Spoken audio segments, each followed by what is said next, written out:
Hi honey bunnies, I'm going to try and make this video succinct. As many of you know if you've watched my channel for any length of time, I'm a big proponent of talking about healing the inner child and revisiting the inner child and feeding and stimulating the inner child and all that kind of good stuff. And I think that it's been very self-evident and very much recognised in a great many people's lives that a lot of the pain that they're going through in the present moment, a lot of the doubts that they have, a lot of the hang-ups that they have, a lot of issues which are to do with their sense of what's possible, their sense of what they can become, all that kind of stuff has been directly influenced by the way they were raised in childhood, by the key things that happened in their formative years of childhood, the conditioning and programming that they may have absorbed from their parents or from the society around them during childhood. So sometimes it's important to go back and actually revisit yourself as a child and seek to bring healing to those parts of yourself that are still very much damaged and still very much wounded by those things that happened to you in childhood, and you're actually carrying that. It's almost like some kind of trail that follows behind you throughout history. You're carrying that baggage with you from childhood. And I would like to talk a little bit in this video about different ways that you can connect with the inner child and potentially heal it if that's necessary for you. The first thing I would say to do is to talk to your inner child. Don't expect necessarily any kind of reply. Don't expect anything kind of like metaphysical or esoteric to happen. It's not really about that. It's really about connecting with that part of you that is still the age you were when something happened, this thing happened that has followed you into the present day. For example, if you've come to a realization at this point in your life that a lot of your feelings of abandonment or your trust issues or whatever else are a direct reflection of the fact that your parents had a very acrimonious divorce which played out right in front of you when you were 7 or 8 years old, then you might need to go back to that part in your childhood where you were 7 or 8 years old and just talk to yourself. And this is just one example of many hundreds of examples of ways in which we can connect the dots between what's going on now in our psyche and the problems that are playing out now in our lives and what happened to us all those years ago in childhood, and actually recognising how these things fit together like a jigsaw, and how we may be carrying a lot of baggage with us from childhood. And you know, it goes on into things like your perception of yourself, your perceptions of your relationships, any of these problem areas that you feel have been a direct or have a direct link with parts of your childhood where you felt pain, you felt abandonment, you felt ashamed, you felt like you weren't good enough, you were afraid, you didn't know if your parents were there for you. So you can make these links in your own life. As you're watching this now, I encourage you to make these links if you haven't done so already, although I'm sure the vast majority of people watching the Four Queens will definitely already be actively involved in this kind of inner work. So I would suggest just closing your eyes, going into a comfortable state, not wholly meditative, but just kind of relaxed and in surrender to the inner work that you're doing. Just relax, release the tension in your shoulders, and just sit with yourself and be with yourself. Show up for yourself and be present. Because if you're afraid of doing work with the inner child, if you're afraid of approaching that barrier, then the resistance that you're going to be holding on to is going to make it very difficult for you to do this without any fear. Of course, there's always going to be some trepidation when you do this kind of work because it's very intense. But I would really suggest that you just be with yourself and know that you are your ally. I would say the same thing to people about inner child work that I would say to people before they begin shadow work. And that is that you do not have to wholly love and accept yourself first, because of course the whole point of doing work of this nature is so you can reach the full state of self-love and self-acceptance. So it's not like you have to have everything figured out before you start, but you have to know that you want to be with yourself. You have to know that you are your ally, that you're going to show up for yourself with this work, and that you're not doing it to punish yourself. You are doing it to help yourself, to illuminate yourself, to reach that next plateau in your learning and in your human experience. So know that before you begin. And then I would suggest just talking to your inner child, and I would suggest saying things like, I'm listening, I support you, you're loved, I'm here for you, what do you want to say, how can I help, tell me how you really feel. And just, you know, you get that feeling, it's like a portal opening up between the present and the past. And it's really your way of showing yourself that you feel a connection to your sense of who you were in the past and your sense of who you are now, and you want to kind of integrate the two. You don't want to think of that as this place in time that you're cut off from, that you can't face, that you can't accept, that you can't deal with. Because whatever we repress in the psyche is whatever ends up predominating. Whatever we push down, whatever we swallow down, whatever we try and sweep under the rug is usually what ends up predominating. So we don't actually want to have that barrier anymore. We want to break that barrier down, and that's why talking to the inner child and just showing up for the inner child can be so important. And it doesn't even matter whether or not anything necessarily develops ultimately out of that. Just talk to your inner child. Just imagine that you are telling your inner child that it is safe, that it is, it is listened to. I think that's really important, and I think actually that's the least abstract exercise you could do. Working with the inner child often seems so abstract for people, and it's hard to explain sometimes, simple ways of doing it.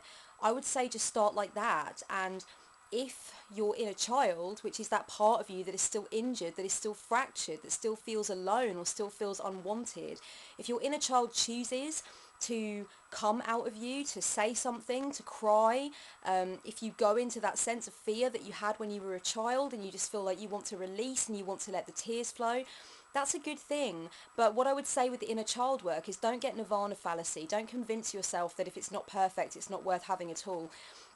Don't stunt the reality of working on the inner child with these idealized perfect pictures in your mind of what it should be like, because nirvana fallacy can be really toxic when you're trying to do really intense things with your psyche that you've potentially never done before.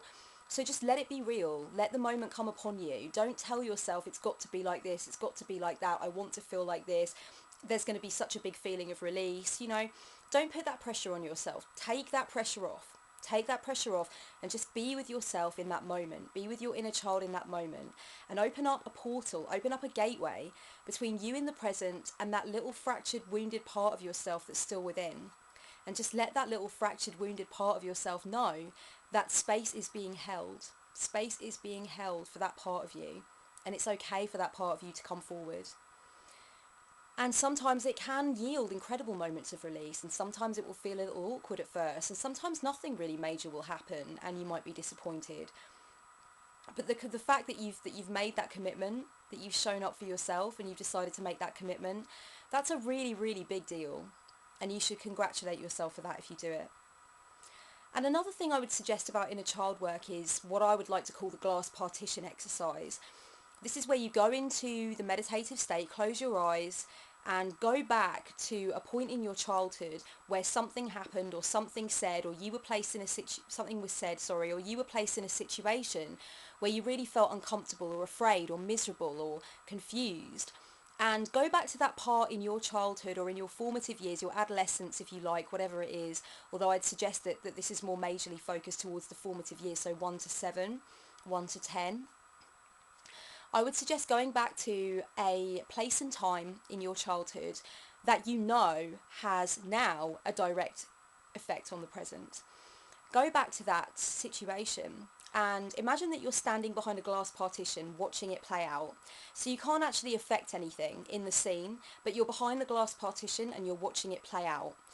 And as you're watching it play out, I want you to think about the very real, very intense way that you as a child would have observed that situation or absorbed that situation.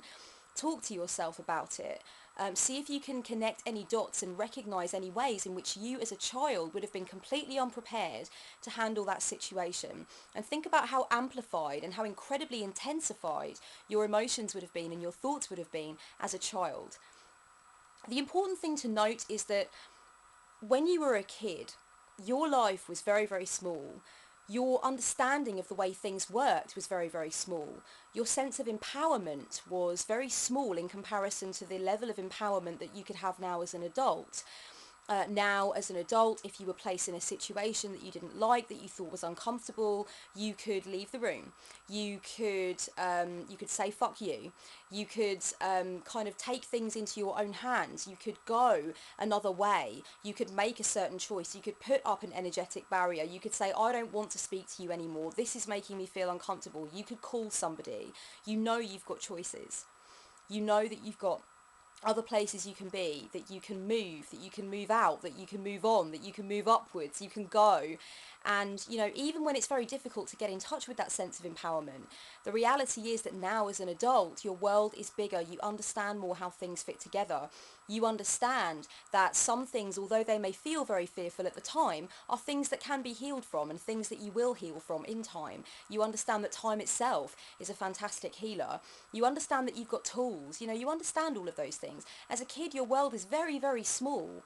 You know, you depend entirely for your survival, for your emotional well-being, for all of those things on your primary caregivers. And if your primary caregivers are neglecting you or not paying attention to you or not understanding you correctly, or if you feel some sense of detachment from the world around you and you feel like no one is really there for you to grab onto, that's going to be way scarier and way more intense in childhood than it is now.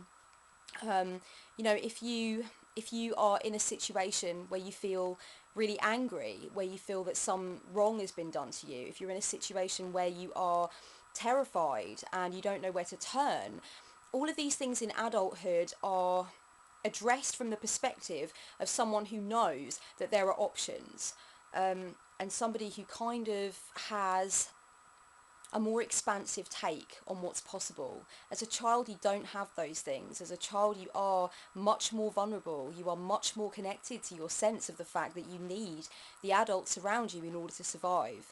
And you are also much less able to navigate your way around the emotional spectrum.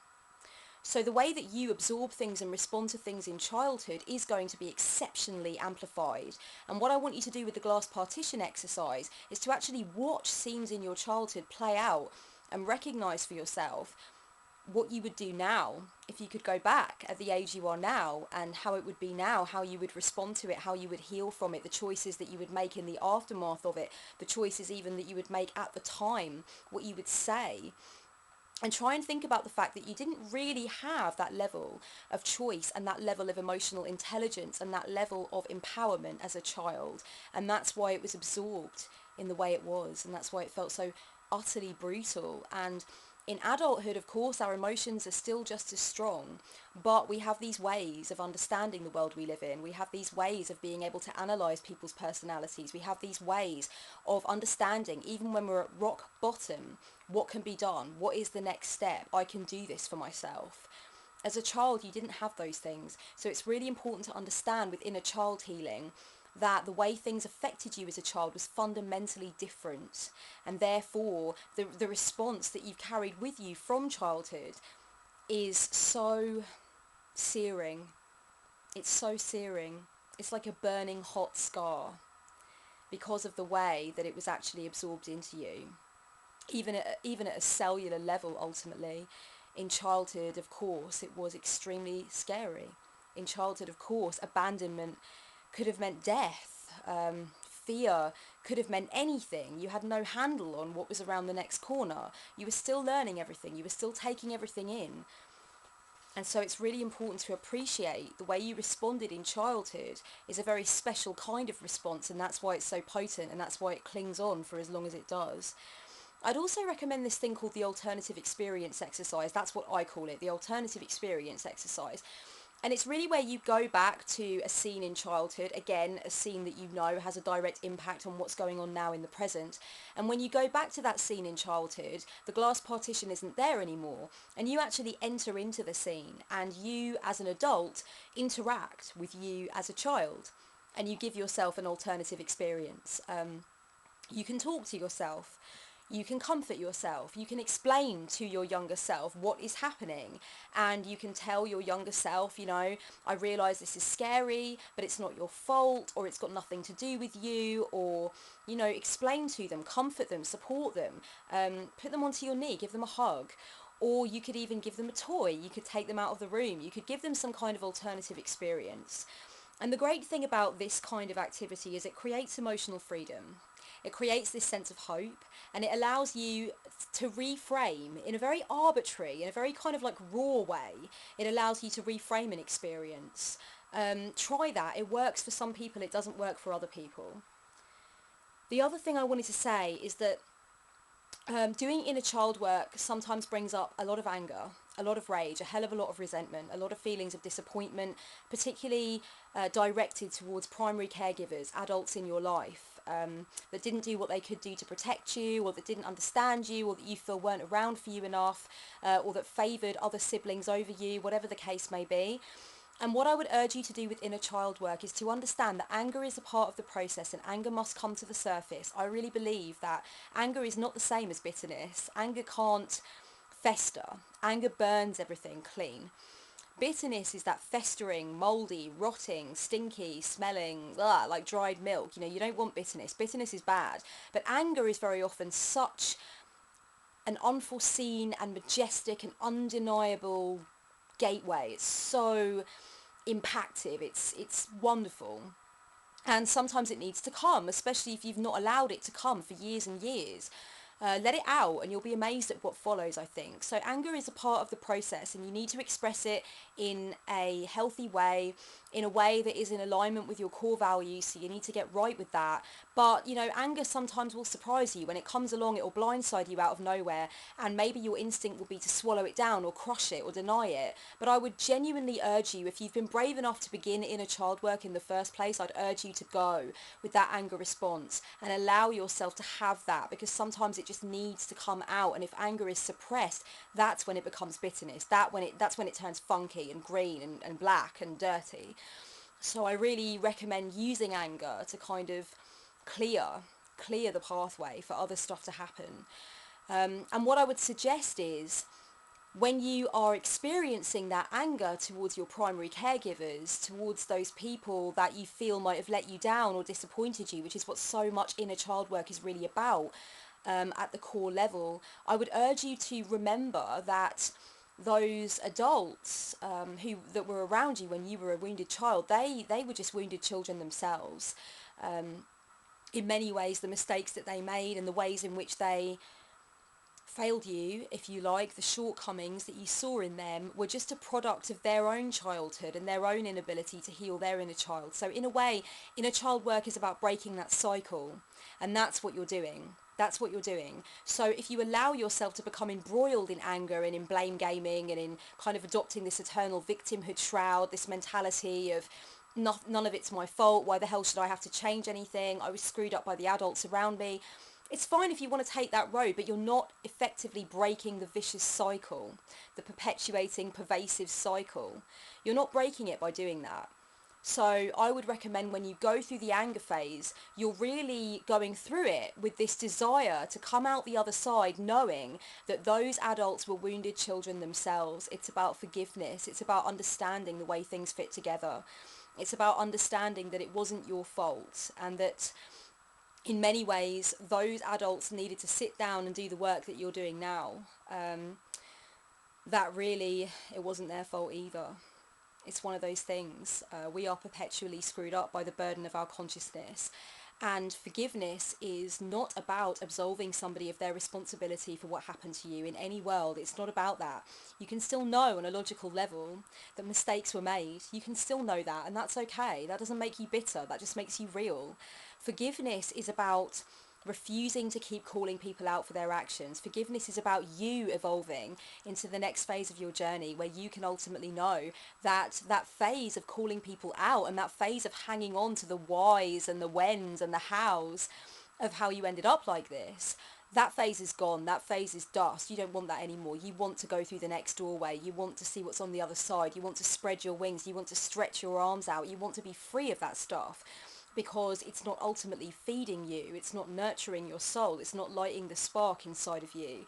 That's what forgiveness is about. It's about not carrying so much of that crap around with you anymore. It's about understanding that everything is cause and effect. And I really feel that forgiveness has such a bad rep, and so many people misunderstand it because they think it's about absolving somebody of their responsibility, and it's not about that. It's about choosing to understand that wherever you place your emotional spotlight, wherever you place that emotional spotlight, that is where you are sending your emotional energy.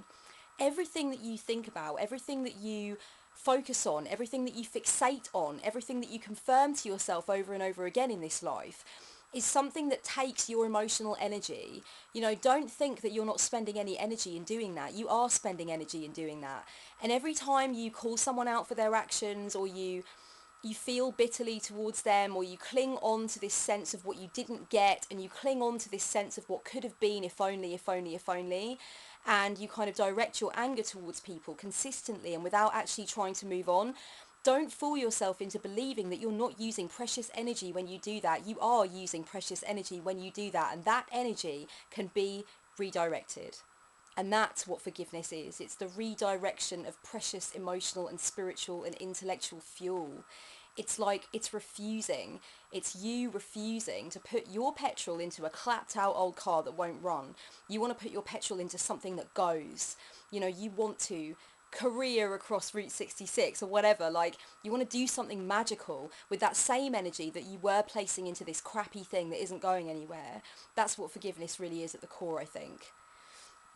At least that's one principle of it that I really hold to, and that I think is so vital in correlation with inner child work.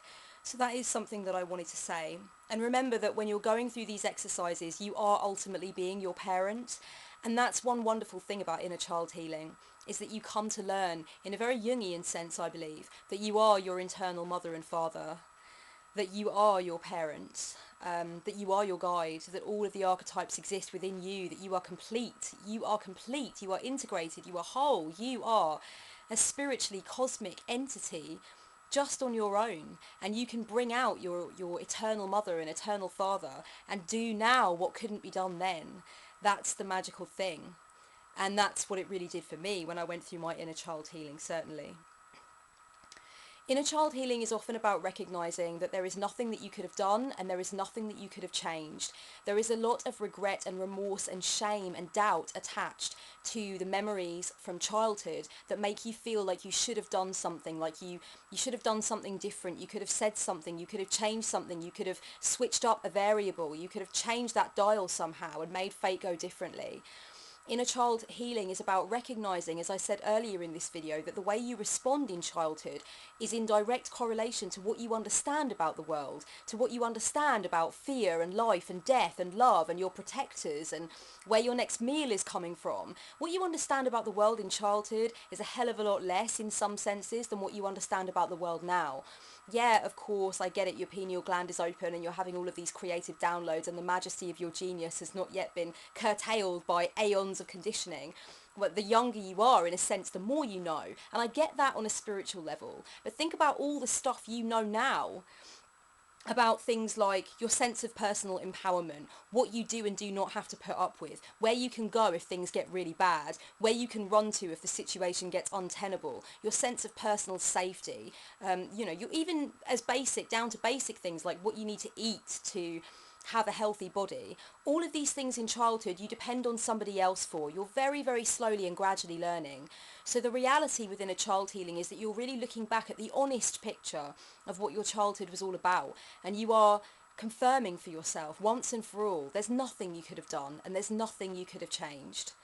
So any guilt, any remorse, any sense of that you could have done more, that you could have been more, that if only you'd done that one thing. Inner child healing is about that self-forgiveness and that recognition that as a child you really are in so many ways helpless, and you are a product of your surroundings, you are a product of your conditioning, you are a product of your household, and it's only now that you can take that power back. So it's really important not to look backwards in that sense. It's important not to look back and feel regret or remorse for something over which you had little to no control. And that's something that can come about in inner child healing that can be incredibly profound for people. And, you know, ask yourself what your inner child craves. Ask yourself what your inner child didn't get enough of when it was young. Ask yourself what would have made your inner child happy. Place those things more into your life now. And this isn't about seeking codependency with somebody else that you're now going to rely on as your parent. Always remember the eternal and internal mother and father. You're looking to bring those archetypes out now and use them for yourself, for healing. And finally, just a quick word. I know this is way longer than I wanted it to be. I was really hoping I'd be able to cram it into 15 minutes, but that was never going to happen.